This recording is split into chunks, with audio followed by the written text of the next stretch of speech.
प्यारे बच्चों, इस वीडियो में हम लोग 10वीं कक्षा के त्रिभुज चैप्टर को पढ़ेंगे। त्रिभुज चैप्टर में टोटल 9 परिमेय दिए हुए हैं। उन सभी 9 परिमेय को हम लोग एक एक करके समझेंगे और उन पे आधारित एक एक सवाल भी हम लोग करेंगे।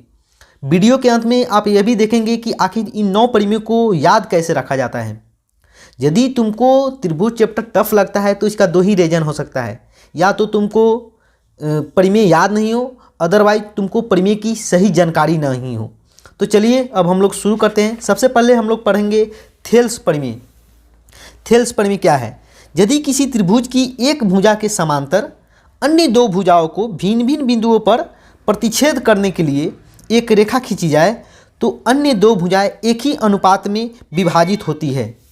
तो हम लोग देखते हैं कि कोई त्रिभुज है, थेल्स परिमेय से कोई त्रिभुज है। ये परिमेय क्या कहता है? जैसे कोई त्रिभुज ABC है जिसमें EF समानांतर है BC के, तो यह परिमेय कहता है कि AE/EB का रेशियो, AE/EB का जो रेशियो होगा वही अनुपात F/FC का भी होगा। AE/EB का अनुपात F/FC के बराबर होगा। समझे?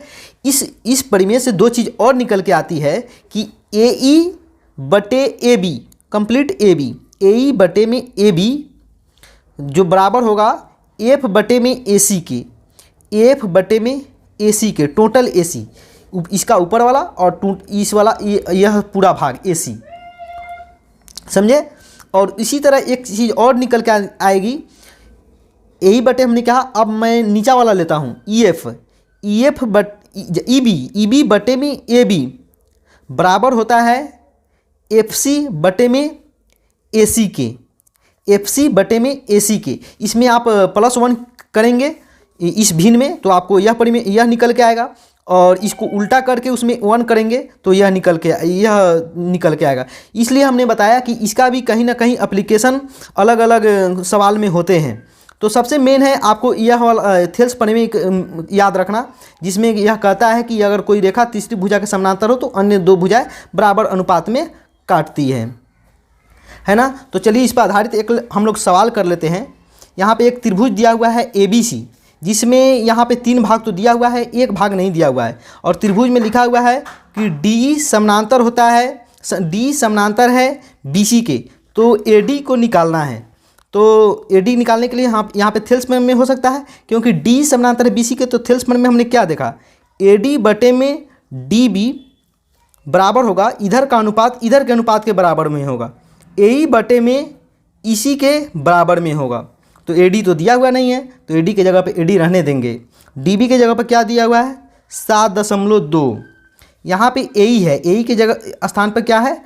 1.8, और EC के जगह पे है 5.4। अब हम लोग इसका क्रॉस मल्टीप्लाई करते हैं। सबसे पहले कटा लेते हैं। 18×3 = 54। AD बराबर हम लोग लिख सकते हैं, यहाँ पे भाग में इधर जाके गुना में होगा 7.2/3, 3 दूने 6, 3 चौक 12, यानी कि 2.4 सेंटीमीटर में दिया हुआ है, तो सेंटीमीटर लिखना बहुत ज़रूरी है। तो AD निकल के आया 2.4। अब इसी का एक हम लोग विलोम पढ़ते हैं, थेल्स विलोम। थेल्स विलोम, यदि एक रेखा किसी त्रिभुज की 2 भुजाओं के एक ही अनुपात में विभाजित करे तो वह रेखा तीसरी भुजा के समानांतर होती है। ठीक, तो यहाँ पे परिमेय कह रहा है कि कोई त्रिभुज है ABC, जिसमें दिया हुआ है कि AE/EB का जो रेशियो है F/FC के बराबर है। तो यह परिमेय कहता है, थेल्स विलोम कहता है कि यह EF रेखा BC के समानांतर होगा। EF जो रेखा है वह BC के समानांतर होगा। ठीक, थेल्स में था कि अगर समानांतर दिया रहता है तो यह इधर का अनुपात इधर के साइड के अनुपात के बराबर में होता है, लेकिन यहाँ पे है कि अगर अनुपात दिया हुआ है तो यह दोनों रेखा आपस में समानांतर होंगे। तो चलिए इस पर आधारित एक प्रश्न करते हैं। यहाँ पे एक कुछ सवाल है कि PQ एक त्रिभुज में PS/SQ बराबर है PT/TR के। तो थेल्स विलोम में हमने क्या देखा कि अगर अनुपात बराबर हो, अनुपात यदि बराबर हो तो भुजाएं क्या होगी? समानांतर होगी। जो काटने वाली जो रेखा है वह तीसरी भुजा के समानांतर होगी। और यहाँ पे अनुपात दिया हुआ है। एक चीज़ और दिया हुआ है कि यह जो कोण है PST बराबर है कोण PRQ के। तो सिद्ध करना है कि त्रिभुज पी क्यू आर एक समद्विबाहु त्रिभुज है। समद्विबाहु पी क्यू आर समद्वि, तो समद्विबाहु त्रिभुज सिद्ध करने के लिए यदि यह कोण हम इसके बराबर सिद्ध कर देंगे तो यह सिद्ध हो जाएगा कि यह भुजा इस भुजा के बराबर है। तो चलिए हम लोग देखते हैं थेल्स विलोम से, थेल्स विलोम, या हम लोग बोल सकते हैं प्रमेय 6.2 से, ठीक, 6.2, प्रमेय 6.2 से क्या एस टी समानांतर होगा क्यू आर के। एस टी जो है रेखा है क्यू आर के समानांतर होगा। अब यहाँ पे हम लोग देखते हैं कि देखो एस टी समानांतर क्यू आर है, यहाँ पे एक तिर्यक छेदी रेखा पी क्यू है, पी क्यू, तो यह एक संगत कोण से यह कोण इसके बराबर हो जाएगा। यानी कि जब यह रेखा इसके समानांतर है तो कोण पी एस टी बराबर हो जाएंगे किसके, कोण पी क्यू आर के। और लेकिन प्रश्न में दिया हुआ है कि कोण पी एस टी बराबर है किसके, कोण पी आर क्यू के। तो इस दोनों से क्या निकल के आता है, कोण यहाँ पे दोनों तो बराबर है तो इधर वाला बराबर कर देंगे, पी क्यू आर, यह दो नंबर इक्वेशन निकल के आया, पी आर क्यू के। देखिए यहाँ पे क्या आया, पी क्यू आर बराबर हो जाएंगे किसके, पी आर क्यू के। तो आपको पता होगा कि किसी त्रिभुज की अगर दो कोण बराबर हो तो वह क्या होती है, समद्विबाहु त्रिभुज होती है, या बराबर कोणों के सम्मुख भुजाएं बराबर होती है। तो इससे हम कह सकते हैं अतः पी क्यू यह रेखा बराबर है पी आर के, इसलिए त्रिभुज पी क्यू आर एक समद्विबाहु त्रिभुज है, समद्विबाहु त्रिभुज है। चलिए अब हम लोग पढ़ेंगे समरूपता। आपने क्लास 9th में पढ़ा था कि सर्वांग समता, दो आकृति जिसका आकार और अमाप दोनों बराबर हो, यानी कि शेप और साइज दोनों बराबर हो। लेकिन समरूप आकृति क्या होती है, वैसी आकृति जिसका केवल आकार बराबर हो। जैसे कि यहाँ पे हम दो त्रिभुज बना रहे हैं, देखिए यह त्रिभुज आपको स्पष्ट दिख रहा है कि यह समकोण त्रिभुज है, लेकिन यह एक विषमबाहु त्रिभुज है, तो इसका आकार ही सेम नहीं है, इसलिए समरूप नहीं हो सकता है। तो भुजाओं की समान संख्या वाले दो बहुभुज समरूप होते हैं यदि उनके संगत कोण बराबर हो तथा उनके संगत भुजाएं एक ही अनुपात में हो। तो यहाँ पे जो दो चतुर्भुज दिया हुआ है ए बी सी डी और पी क्यू आर एस, इनमें यदि इसका कोण डी इसके एस के बराबर हो, सी आर के बराबर हो, ए पी के बराबर हो और बी क्यू के बराबर हो, तो यह बराबर हो तथा इनकी संगत भुजाएं एक ही अनुपात में हो, तथा डी सी का अनुपात डी सी बटे एस आर का अनुपात डी ए बटे एस पी के बराबर हो, इस तरह इसके अनुपात भी बराबर हो, तो यह दोनों आकृति क्या होंगे, समरूप होंगे। उसी तरह दो विरित हमेशा समरूप होते हैं, दो वर्ग भी हमेशा समरूप होते हैं और दो समबाहु त्रिभुज भी हमेशा समरूप होते हैं, क्योंकि इनके भुजाओं के अनुपात बराबर आ जाएंगे और इनके कोण भी आपस में बराबर होंगे, 60 डिग्री इसका भी है, 60 डिग्री इसका भी है, ठीक। तो अब हम लोग देखते हैं कि दो त्रिभुज समरूप कब होती है। तो आपने बहुभुज के लिए क्या देखा था, पर बहुभुज के लिए आपने देखा था कि यदि दो उनके संगत कोण बराबर हो और उनकी संगत भुजाएं अनुपातिक हो तो वह दो आकृति जो दो बहुभुज है वो आपस में समरूप होंगे। उसी तरह त्रिभुज के लिए भी है, यदि दो त्रिभुज समरूप होंगे यदि उनके संगत कोण बराबर हो और उनकी संगत भुजाएं एक ही अनुपात में हो। कहने का मतलब है यदि कोई त्रिभुज ए बी सी है और कोई त्रिभुज पी क्यू आर है, तो इसमें यदि ए बी पी आर के बराबर हो, इसका भी यह कोण 60 डिग्री हो, इसका भी यह कोण 80 डिग्री हो, इसका भी यह कोण 40 डिग्री हो, तो यह त्रिभुज इसके समरूप हो जाएंगे, या इनकी संगत भुजाएं आपस में अनुपातिक हो, ए बी बटा पी क्यू का अनुपात बी सी बटे क्यू आर के अनुपात के बराबर हो, इस तरह।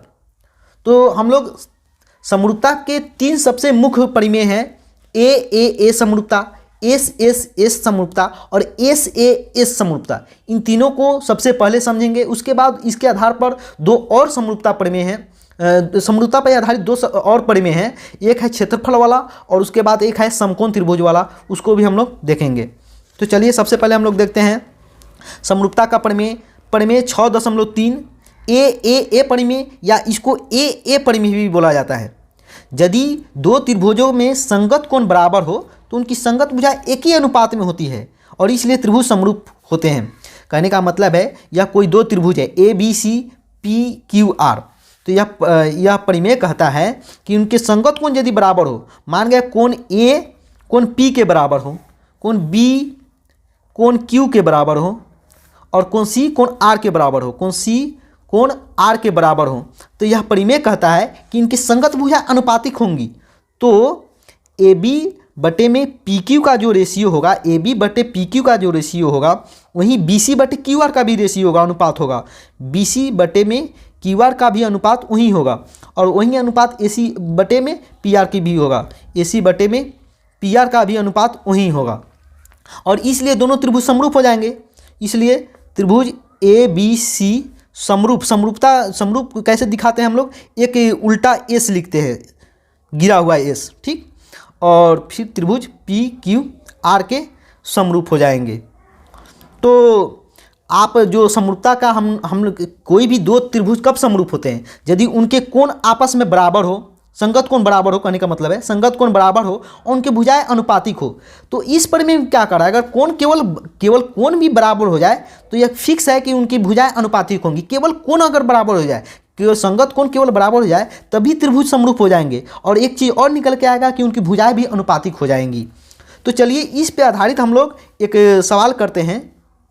सवाल है कि समलंब चतुर्भुज ए बी सी डी में ए बी और ए सी और बी डी जो विकर्ण है एक दूसरे को ओ पर काटता है, तो समान समरूपता से दर्शाइए कि ए ओ बटे में ओ सी, ए ओ बटे में ओ सी बराबर होंगे ओ बी बटे में ओ डी के, ओ बी। तो इस दोनों त्रिभुज को यदि हम लोग समरूप सिद्ध कर देंगे तो इनका भुजाओं का रेशियो निकल के आ जाएगा। तो समरूप सिद्ध करने के लिए हम लोग क्या करेंगे, ए परिमेय लगा कर देखते हैं, क्योंकि यहाँ पे दो भुजाएं समानांतर है, समलंब चतुर्भुज की दो भुजाएं आपस में समानांतर होती है। यहाँ पे दिया हुआ भी कि ए बी समानांतर डी सी है, तो हम लोग बोल सकते हैं एकांतर कोण से यह कोण इस कोण के बराबर है और यह कोण इस कोण के बराबर है, ठीक, और यह शीर्षाभिमुख कोण से इस कोण के बराबर है। मतलब कि एकांतर कोण से यह तिर्यक रेखा काट रही है तो यह कोण इसके बराबर हो जाएंगे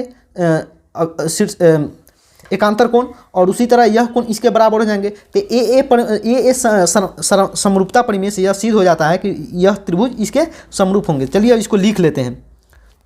इसका नाम हम दे देते जल्दी से करने के लिए, 1 2 3 4। कोण 1 कोण 3 के बराबर है, क्योंकि जो डीसी रेखा है वह समानांतर है किसके, ए बी के, ठीक। और उसी तरह कोण 2 जो है वह कोण 4 के बराबर में है, तथा जो यह इसका नाम दे देते हैं हम लोग 5 और 6, 5 और 6, तो कोण 5 कोण 6 के बराबर है। तो ए समरूपता से हम लोग लिख सकते हैं त्रिभुज COD समरूप है त्रिभुज COD समरूप है त्रिभुज AOB के, त्रिभुज AOB के। यहाँ पे एक बहुत ही इंपॉर्टेंट बात है, बहुत ही इंपॉर्टेंट, यह चीज़ नहीं आने के कारण ही लोगों को ज्यामिति समझ में नहीं आती है। वह इंपॉर्टेंट चीज़ क्या है, आप देखिए यहाँ पे हमने लिखा COD त्रिभुज सर्वांगसम है किसके, समरूप है किसके, AOB के। हम लोग इसको इस तरह नहीं लिख सकते हैं, त्रिभुज CDO समरूप त्रिभुज AOB के, इस तरह कुछ भी उल्टा फुल्टा नहीं लिख सकते हैं। जो कोण जिस कोण के बराबर हो उसको उसी के संगत लिखा जाता है। जैसे यहाँ पे देखिए सी कोण हमने किसके बराबर लिखा था, ए के, तो देखिए सी कोण हमने सी को पहले लिखा तो ए को भी पहले लिखा है। उसके बाद हमने देखा था कि डी, यह जो कोण डी है वह कोण बी के बराबर है। तो देखिए अगर डी हम लास्ट में लिखा है, हमने लास्ट में लिखा है यहाँ पे इस त्रिभुज में, तो इस त्रिभुज में बी को भी हमने लास्ट में लिखा है, और ए दोनों में बराबर है तो बीच में लिखा है इस साइड में, तो इस साइड में हम इस त्रिभुज में भी इसको बीच में ही हमने लिखा है। तो इस बात को हमें ध्यान देना है। तो समरूपता दर्शाइए कि ए ओ बटे, अब हम लोग लिख सकते हैं जब दोनों त्रिभुज समरूप है तो हम लोग लिख सकते हैं जैसे कि इधर से लिख लेते हैं OC बटे में लिखते हैं तो इधर OA हो जाएगा, इक्वल टू कितना हो जाएगा OB। यहाँ पे जो दिया हुआ है उसी के हिसाब से हम लोग लिख रहे हैं OD बटे में OB है लास्ट का 2, तो इधर से भी ओ बी। अब इसी को उल्टा कर दीजिए, इसमें उल्टा किया हुआ है, क्रॉस मल्टीप्लाई करेंगे तो उल्टा आ जाएगा, या हम पहले ही इसको पहले लिखते इसको बाद में लिखते तब भी आ जाता। इसको क्रॉस मल्टीप्लाई करेंगे तो आपको आ जाएगा ओ ए इधर जाएगा, ओ ए बटे में ये ओ बटे में यह नीचा आ जाएगा ओ सी, और यह क्रॉस मल्टीप्लाई होकर यह ऊपर जाएगा इधर, और यह नीचा आ जाएगा ओ डी। तो यह इस तरह यह परिमेय यह क्वेश्चन प्रूव्ड हुआ। अब हम लोग देखेंगे ए समरूपता के बाद एस समरूपता।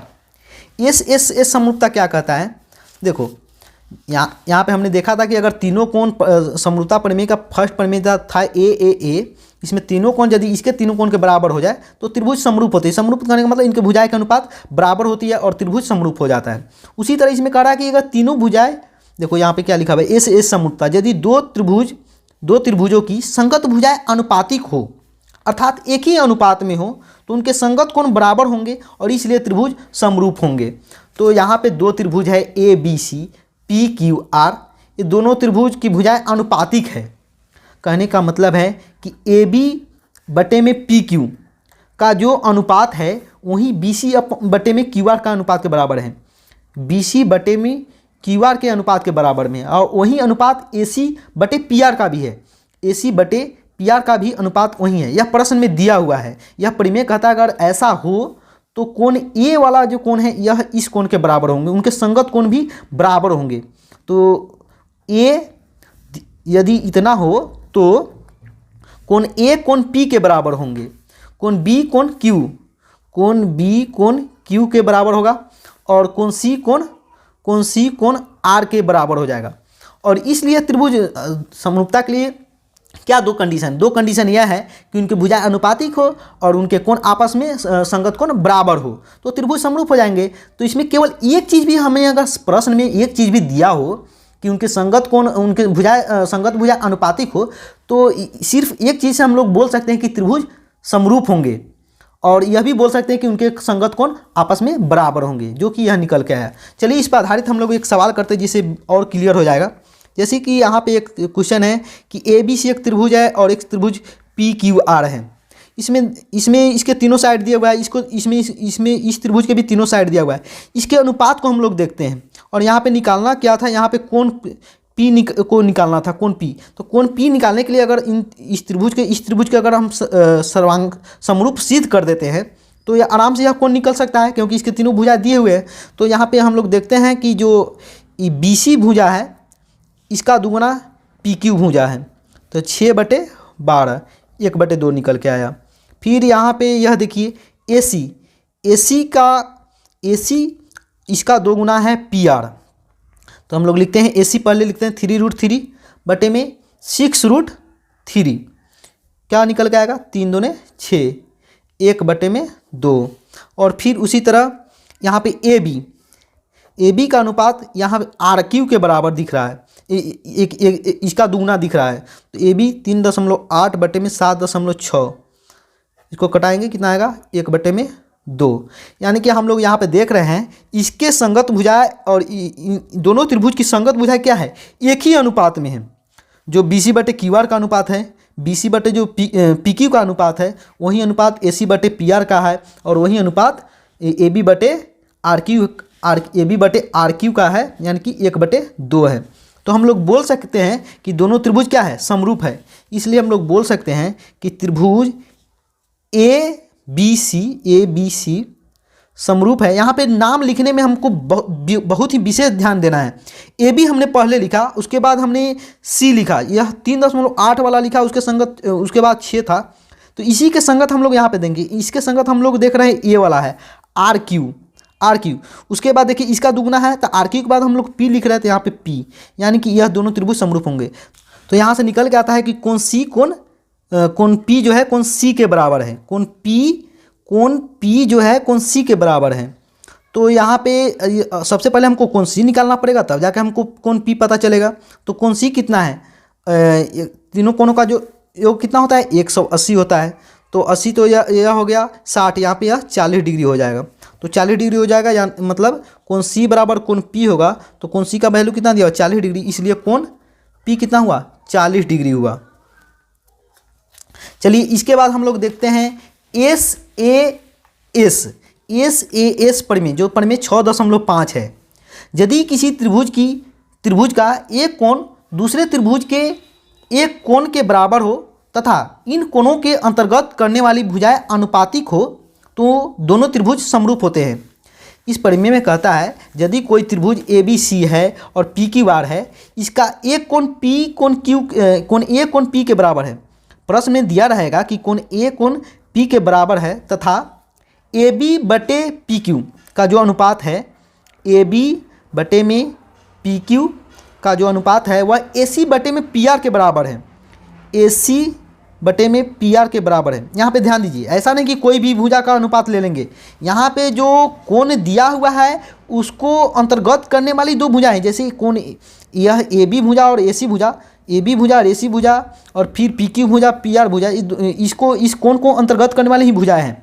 इसलिए अगर इनके संगत एक कोण बराबर हो और उनके अंतर्गत करने वाली भुजा अनुपातिक हो तो दोनों त्रिभुज हम लोग बोल सकते हैं कि त्रिभुज ए बी सी समरूप हो जाएंगे त्रिभुज पी क्यू आर के।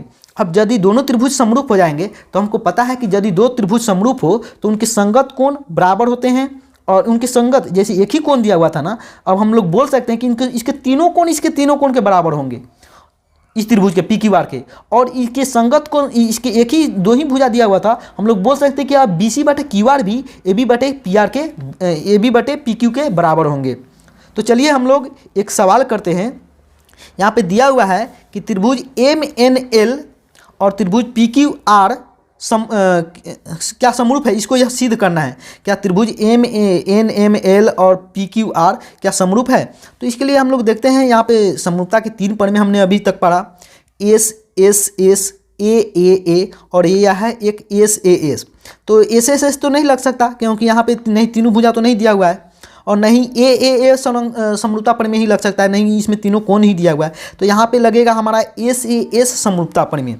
तो देखते हैं इस कोण एम दिया हुआ है कोण क्यू के, और एम एन का 2 गुना यहाँ पे दिया हुआ है 5, और 5 का 2 गुना यह है, यानी कि इस तरह लिखेंगे एम एन बटे में पी क्यू का जो रेशियो है, पी क्यू कितना है 2.5 बटे में 5, यानी कि 1 बटे में 2, और फिर और एम एल बटे में क्यू आर का जो अनुपात है 5 बटे में 10, यानी कि 1 बटे में 2।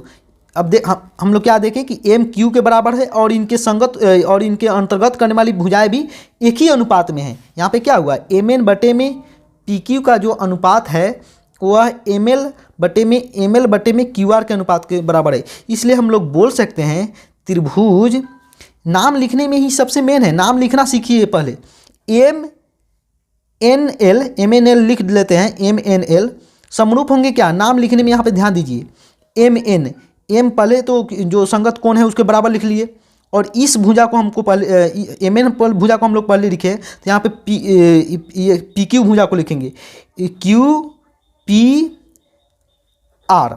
तो यहाँ से यह दोनों त्रिभुज समरूप निकल के आता है। यही तो सिद्ध करना था कि यह दोनों त्रिभुज समरूप है। समरूपता पे आधारित हम लोगों ने 3 परिमेय पढ़ लिया है, A S S S S A S, और हम लोग अब समरूपता पर आधारित एक चौथा परिमेय पढ़ने जा रहे हैं। यदि परिमेय 6.6, इसमें क्या कहता है, दो समरूप त्रिभुजों के क्षेत्रफलों का अनुपात उनके संगत भुजाओं के अनुपात के वर्ग के बराबर होता है।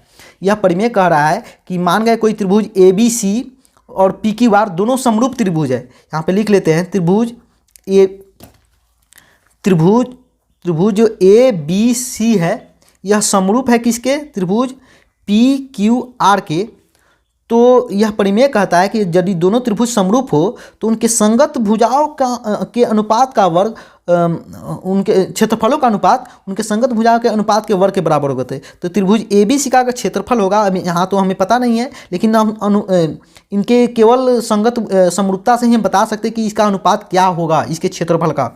तो त्रिभुज ए बी सी का क्षेत्रफल बटे में पी क्यू आर का क्षेत्रफल हमने यहाँ पे लिख लिया। तो यह परिमेय कहता है कि यहाँ भुजा देखिए, संगत भुजा क्या है, ए बी के संगत भुजा कौन सी है, पी क्यू है। पी क्यू का जो वर्ग होगा उसके बराबर इसके क्षेत्रफलों का अनुपात होगा। उसी तरह अभी तो 3 अभी अनुपात और बाकी है, बी सी बटे में क्यू आर और AC, AC यहाँ पे AC बटे में PR, PR इनके वर्ग के बराबर होगा। ध्यान से देखिए, यदि दो त्रिभुज, यदि दो समरूप त्रिभुज, समरूप त्रिभुज ऐसा नहीं कि कोई भी त्रिभुज हम लोग ले लेंगे, यदि दो समरूप त्रिभुज होंगे, समरूप त्रिभुज कौन होते हैं? जिनके संगत कोण बराबर हो और भुजाएं अनुपातिक हो। तो बोला है कि यदि दो त्रिभुज अगर जो समरूप त्रिभुज होंगे तो हम लोग केवल समरूपता के आधार पर हम लोग बोल सकते हैं कि उनके क्षेत्रफलों का अनुपात उनके संगत भुजाओं के अनुपात के वर्ग के बराबर होगा। तो चलिए एक सवाल करते हैं, इसे आप बहुत ही आसानी से समझ सकते हैं। इस परिमेय को लिखा हुआ है कि त्रिभुज ABC समरूप है त्रिभुज DEF के और उनके क्षेत्रफल क्रमशः इतना और इतना है।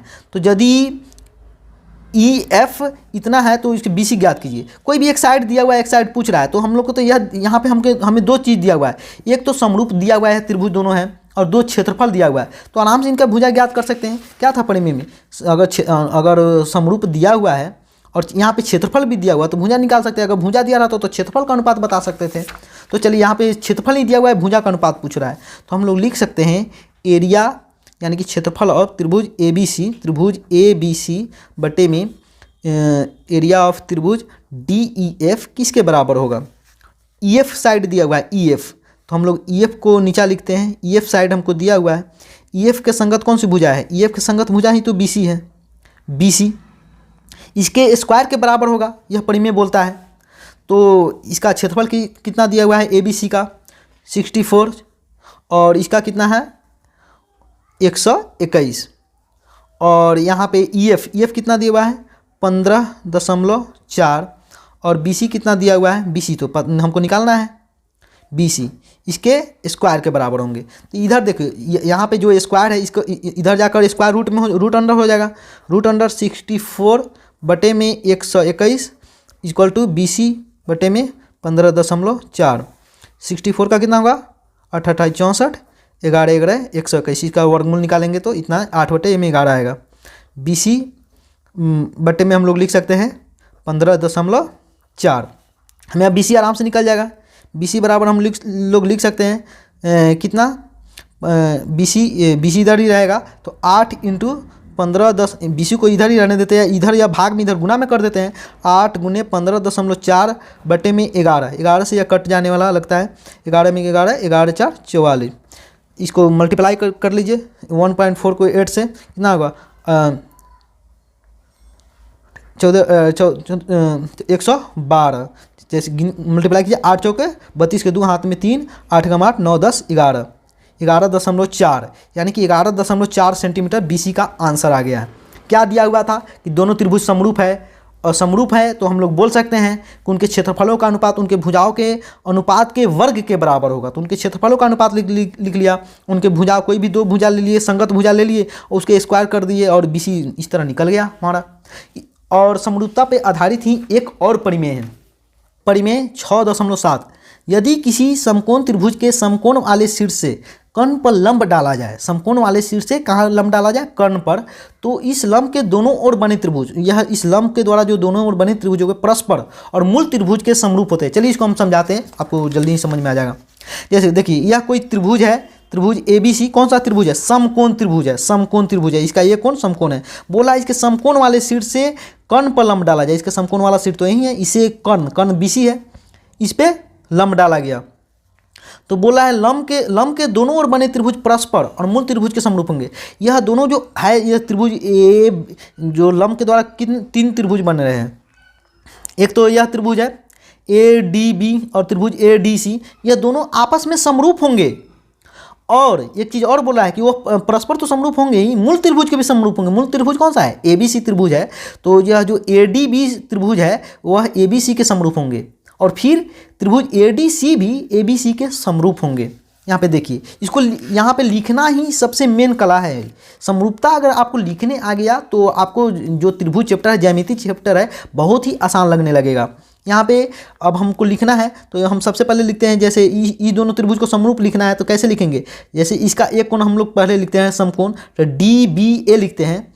तो इधर वाला त्रिभुज को लिखने का DCA नहीं लिखेंगे, DAC लिखना है, DAC। उस यह दोनों त्रिभुज आपस में समरूप होंगे। अब यह छोटा वाला त्रिभुज बड़े वाला त्रिभुज को भी समरूप है, तो इसको कैसे लिखेंगे, डी बी ए लिख लिए। तो बी तो इसमें भी है और बड़े वाला त्रिभुज में भी है, और डी इसका समकोण है तो इसका भी एक समकोण है। तो डी बी बी तो मान गए हम बीच में लिख दिए, बी बी बीच में लिख दिए। तो डी पहले लिखते हैं, तो डी यहाँ पे भी पहले, तो डी के संगत क्या है, ए है। और जो बच गया क्या, डी के संगत ए है, बच गया हमारा ए के संगत, ये इस वाले ए के संगत कौन सा, इस वाले ए, इस छोटे वाले त्रिभुज के ए के संगत कौन सा है, यह सी है। तो यहाँ पे लिखने का तरीका देखिए, डी बी ए लिखिए ना, तो उसके बाद आपको डी पहले लिखिए तो इसका ए लिखिए, ए लिखिए। बी तो पका है दोनों त्रिभुज में है, तो बी पहले लिख लिए। सी जो इसमें इसका यह कोण इसके एक कोण इस कोण के बराबर हो जाएंगे। इस तरह फिर इस त्रिभुज के लिए भी लिख सकते हैं। तो चलिए इस प्रमेय पर आधारित हम लोग एक बहुत ही महत्वपूर्ण सवाल करते हैं। सवाल यह है कि कोई त्रिभुज है ए बी डी जिसमें कोण ए समकोण दिया हुआ है, कोण ए समकोण है तथा AC लंब है BD पे, AC लंब है BD पे। इस परिमेय यह परिमेय क्या था, कोई समकोण त्रिभुज है, उसके समकोण वाले शीर्ष से कर्ण पर लंब डाला जाए, कर्ण पर लंब डाला जाए, तो उसी परिमेय पर आधारित ये सवाल लगता है। तो दर्शाइए कि AB का जो स्क्वायर है, AB का जो स्क्वायर है वह BC इंटू BD के स्क्वायर के बराबर में होंगे, BC इंटू BD के। तो हम लोग यहाँ पे अगर यह इस पे लंब है AC यदि लंब है BD पे, तो हम लोग बोल सकते हैं कि यह छोटा वाला त्रिभुज या अपने मूल त्रिभुज के भी समरूप होंगे। तो चलिए लिखते हैं, त्रिभुज CAB, यहाँ पे लिखना ही सबसे मेन बात है, समरूपता को सही से लिखना ही सबसे मेन बात है। तो यहाँ पे हमने C समकोण वाले हिस्सा को पहले लिखा, तो बड़े वाले त्रिभुज में भी तो हमको सबसे पहले समकोण वाले हिस्सा को ही लिखना होगा, A और A, उसके बाद B तो दोनों में है, बड़े वाले त्रिभुज में भी है, छोटे वाले त्रिभुज में है, और बीच में D बच गया, तो D। तो हम लोग यहाँ से समरूपता कोई भी यदि दो त्रिभुज समरूप हो जाते हैं, समरूप, तो इस परिमेय से हमने सिद्ध कर दिया कि दोनों त्रिभुज समरूप है, बता दिया कि दोनों त्रिभुज समरूप है, जो परिमेय 6.7 से, प्रमेय 6.7 से। लेकिन कोई भी त्रिभुज, दो त्रिभुज यदि समरूप होंगे तो यह दो चीज़ निकल के आता है कि उनके संगत कोण बराबर होते हैं और उनकी भुजाएं भी अनुपातिक होती है, और इसी अनुपातिक का तो यहाँ पे ज़रूरत है। तो चलिए हमको AB के लिए हमको निकालना है, तो AB का ही देख लेते हैं। AB के संगत कौन सी भुजा है, BD या DB, BD या DB, BD ही लिख लेते हैं। और उसके बाद एक और हमको AB चाहिए, तो इसमें फिर इस AB बटे में DB लिखा, तो एक और भुजा इधर से AB हम लेते हैं, इधर नीचा वाला AB ले लेते हैं, और इसका जो पहला लास्ट लिया तो इसका भी BC या CB लिखते हैं, BC या CB, BC लिखे या CB लिखे, दोनों एक ही बात है। तो क्रॉस मल्टीप्लाई करने पर आप क्या देखेंगे, क्रॉस मल्टीप्लाई करने पर आप देखेंगे AB का जो स्क्वायर है BC इंटू इधर जाकर मल्टीप्लाई में हो जाएगा BD, प्रूव हो गया। इसी तरह आप यह दो सवाल कीजिए कि AC का स्क्वायर BC इंटू DC के CD के बराबर कैसे होगा। ये दोनों त्रिभुज परस्पर भी तो समरूप होंगे। जब परस्पर समरूप लिख दीजिए इस तरह, और उसके बाद भुजाओं का अनुपात लिख लीजिए। उसी तरह AD का लिखा हुआ है AD, तो यह एक बार इधर वाला छोटा वाला त्रिभुज और बड़े वाला त्रिभुज को समरूप लिखकर और इस तरह अनुपात लिखेंगे, यह निकल के आ जाएगा। इसके साथ ही समरूपता का पांचों प्रमेय खत्म हुआ। 5 प्रमेय था, एस समरूपता प्रमेय, ए समरूपता प्रमेय, ए समरूपता को ए समरूपता भी बोलते हैं। तीसरा प्रमेय था एस समरूपता प्रमेय, और चौथा था समरूपता के आधारित क्षेत्रफल। यदि दो त्रिभुज समरूप हो तो उनके क्षेत्रफलों का अनुपात उनके संगत भुजाओं के अनुपात के वर्ग के बराबर होगा।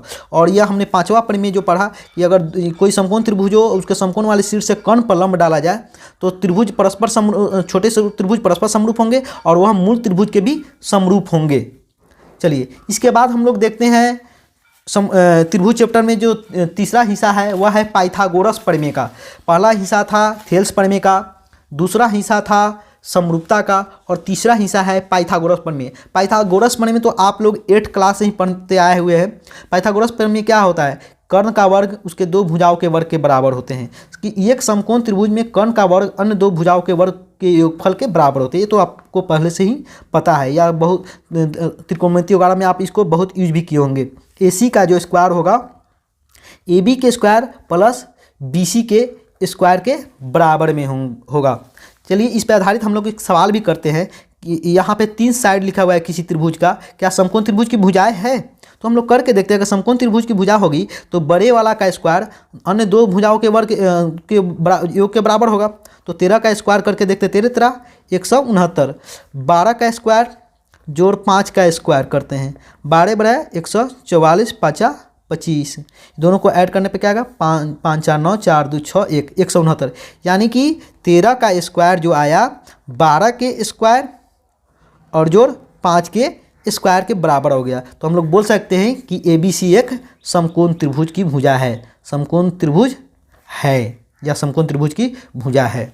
ठीक, इसी का समकोण पाइथागोरस प्रमेय में अगर आता है तो जिस तरह थेल्स प्रमेय का विलोम था, आप बुझिए तो समरूपता में भी कुछ विलोम की तरह ही काम कर रहा था, उसी तरह पाइथागोरस प्रमेय का भी एक विलोम है। यदि भुजाएं अनुपातिक भुजाएं अगर कौन एक भुजा का वर्ग दो भुजाओं के बराबर हो तो त्रिभुज क्या होंगे, समरूप होंगे। वहीं यह लास्ट प्रमेय है 6.9, यदि किसी त्रिभुज की एक भुजा का वर्ग अन्य दो भुजाओं के वर्गों के योग के बराबर हो तो पहली भुजा का सम्मुख कोण समकोण होता है। किसी एक भुजा का वर्ग मान के कोई त्रिभुज दिया हुआ है जिसमें लिखा हुआ है कि AC का जो वर्ग है AB के वर्ग प्लस BC के वर्ग के बराबर है, तो हम लोग बोल से कहीं भी अगर निकल के आए तो हम लोग डायरेक्ट बोल सकते हैं कि जो बड़े वाले भुजा है उसके सम्मुख कोण क्या होंगे, समकोण होंगे। इसके सम्मुख कोण कौन है, B, यह समकोण होगा।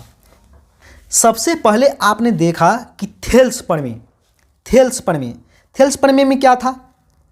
यहाँ पे आपने त्रिभुज में जितने भी प्रमेय पढ़े 9 प्रमेय, 9 में से 7 प्रमेय में आपने देखा कि कहीं ना कहीं अनुपात की बात हो रही थी। तो थेल्स प्रमेय में भी अनुपात की बात की गई है और समरूपता के सभी प्रमेय में भी लगभग अनुपात की बात की गई है। तो थेल्स प्रमेय को केवल यह एक प्रमेय आपको याद रखना है। थेल्स प्रमेय अगर आप याद रखते हैं तो इसका एक विलोम याद हो जाएगा। यदि कोई त्रिभुज हो उसकी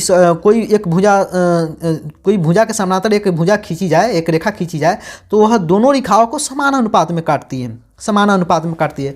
इस तरह भी AE/EB F/FC, और इसको इस तरह भी बोल सकते हैं कि AE/AB का अनुपात F/AC का अनुपात के बराबर, यह हमने देखा। थेल्स प्रमेय अगर भुजाएं अगर अनुपातिक हो तो इसी का उल्टा हम लोग बोल सकते हैं। कोई भी त्रिभुज अगर दिया होगा भुजा अनुपातिक दे दिया जाए इधर का तो हम लोग बोल सकते हैं कि EF/BC का अनुपात होगा। समरूपता में देखिए, समरूपता में कुछ भी नहीं है, बहुत ही समरूपता का 3 प्रमेय तो बिल्कुल ही आसान है, AAA SS। आपने कोई भी बहुभुज हो या कोई भी त्रिभुज हो, 2 त्रिभुज हो, वो समरूप कब होते हैं, यदि उनके संगत भुजाएं अनुपातिक है। सिर्फ यही याद रखना है कि कोई भी 2 त्रिभुज यदि समरूप होंगे तो उनकी संगत भुजाएं अनुपातिक होंगी। संगत भुजाएं क्या होगी, अनुपातिक होंगी, और उनके संगत कोण भी बराबर होंगे। संगत बोलना बहुत जरूरी है। हम ये नहीं कोई भी त्रिभुज लिखकर ये नहीं बोल सकते कि B के बराबर R हो जाएंगे या B के बराबर R हो ही नहीं सकता। अगर इस त्रिभुज को देखकर ही हम बता सकते हैं कि जो B है वह कोण Q के बराबर में है। समरूपता को लिखने के तरीके से ही हम पता कर सकते हैं। तो यहाँ पे भी कोण बराबर का बात हो रहा है, भुजाएं अनुपातिक की बात हो रही है, यहाँ पे भी भुजाएं अनुपातिक और कोण बराबर की बात हो रही है, और यहाँ पे भी वही है, 2 भुजा अनुपातिक है, 1 कोण बराबर की बात हो रही है।